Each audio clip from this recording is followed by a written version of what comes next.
Imagine stepping into your late grandmother's dusty garage, expecting to find nothing but old boxes and forgotten memories. But instead, you pull back an old sheet. And there it is, a car worth hundreds of thousands of dollars hidden for decades. But wait, there's not just one, there's two.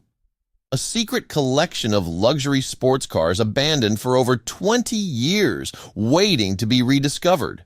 Who owned them? Why were they left behind? And what happens next? This is the incredible true story of a student's shocking garage discovery that sent the internet into a frenzy.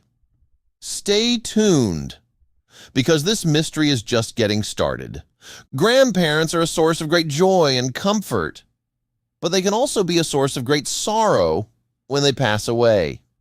Losing a loved one is never easy, especially when one has to rummage through their things and decide what to keep, what to sell, and what to toss.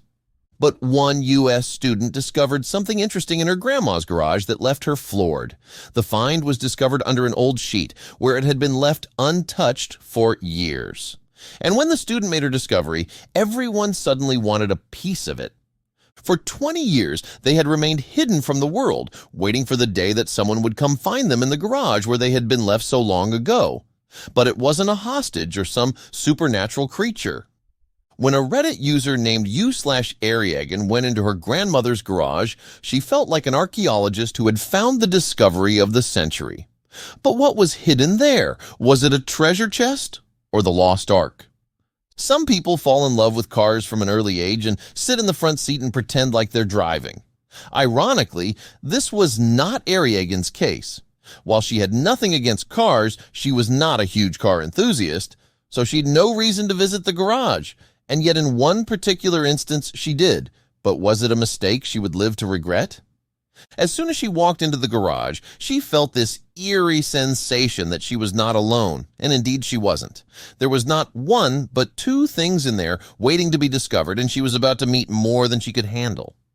She was overwhelmed by dust the moment she opened the garage door.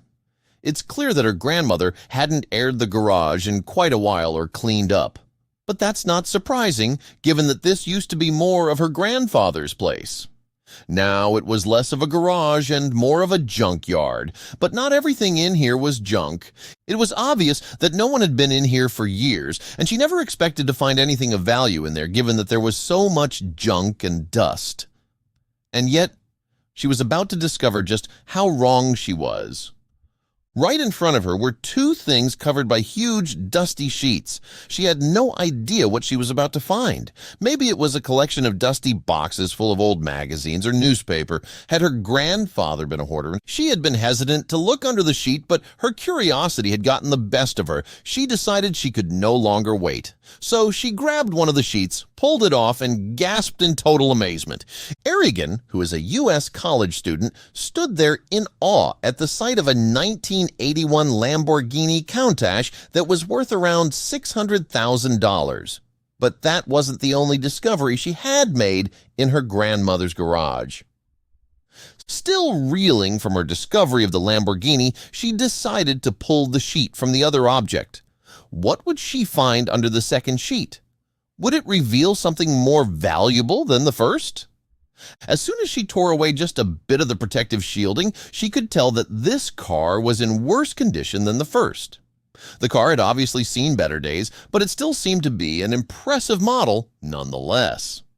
With just a bit of the car revealed, it was obvious at least that this car was another pricey model. Although the paint job was faded and chipped, the exterior of the car seemed to be okay, although there were ultimately a few missing pieces. She reached out and pulled the other sheet away, and lo and behold, there was yet another 1980s sports car. But this time it wasn't a Lamborghini. It was a Ferrari 308 worth about $300,000. But who owned these cars? These vehicles didn't just magically transport themselves into the garage. They obviously belonged to someone, but the question was, who? And why did they abandon them here so that they would deteriorate?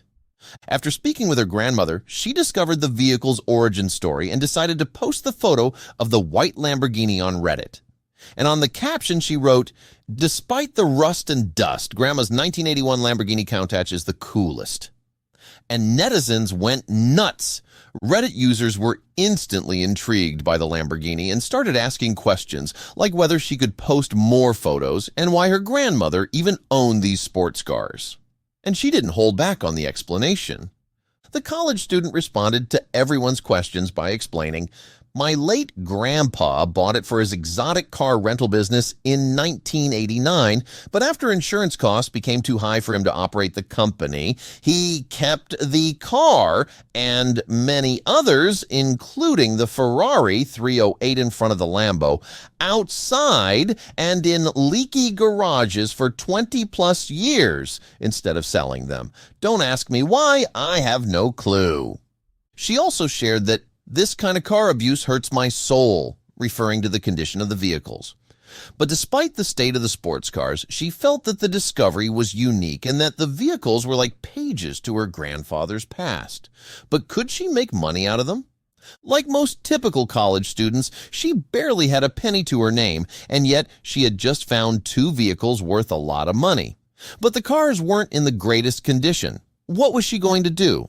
She didn't know much about cars other than the fact that they needed oil and that they had a gas and a brake pedal. So she had no clue when it came to what these sports cars needed to get on the road again. And time was running out. She shared how she hoped that the cars could be passed on to someone else in the family, perhaps someone who knew more about cars than she did and could fully restore them. But her grandma had other plans. On Reddit, she revealed that her grandmother was eager to get the vehicles out of her garage. But ironically, she hadn't put the cars up for sale, and yet she wasn't entirely opposed to accepting an offer so long as it was a good one. While the Lamborghini resembled the Countach make, which was produced from 1974 to 1990, the car also had a few interesting features which were narrowed down to only the 1982 version of the automobile. The white Lamborghini looked quite similar to a special edition LP 500S without the rear wing. It said that only 321 of these were built, and it was considered a limited run model. But what is its top speed? If this was an LP 500S, then it most likely had a 4.8-liter V 12,385 horsepower engine. And with a 5-speed manual gearbox, this vehicle could reach 62 miles per hour in less than 6 seconds and hit a maximum speed of 196 miles per hour. The car also has wing doors, which rotate vertically rather than opening outwards like conventional doors. This feature accentuates just how close the driver sits to the ground. The interior of the LP 500S was also given an update to include a more stylish dashboard, leather interiors, side sills, and a center console. But what about the Ferrari? The Ferrari 308 is a GTS Targa model like the one seen on the 1980s TV series Magnum P.I. Irrigan shared on Reddit that the Ferrari's wheels were stolen years ago while it sat in a barn. So, anyone looking to restore the vehicle would have to find four wheels that matched the look of the Ferrari. But what about the inside? The Ferrari 308's exterior might not be everyone's cup of tea given that it spent years collecting dust, but she admits that the inside has also fallen in a state of disarray after years of neglect. But she doesn't regret finding them, and although the Ferrari 308 isn't the fastest or most expensive car ever produced under the Ferrari name, it gained notoriety from the television series Magnum P.I., which showcased ultra-cool Tom Selleck as a private investigator who cruised around in the famous vehicle to solve crimes. The series ran from 1980 to 1988, and the car remained a constant presence throughout the show's run. Its sharp angles were exciting for the time and inspired more trends that would follow in the 1980s. But that isn't the last time we've seen these famous cars. The Lamborghini Countach was recently seen by moviegoers in the 2013 film The Wolf of Wall Street, which saw Leonardo DiCaprio's character Jordan Belfort driving the much-envied car. The real-life Belfort actually owned a Countach, and he also had a Ferrari Testarossa in his garage. Walking into the garage and discovering these two sports cars inside her grandmother's garage was certainly an incredible discovery that could prove to be lucrative for this college student if she were to find someone willing to take the vehicles off her hands in exchange for what could be close to $1 million.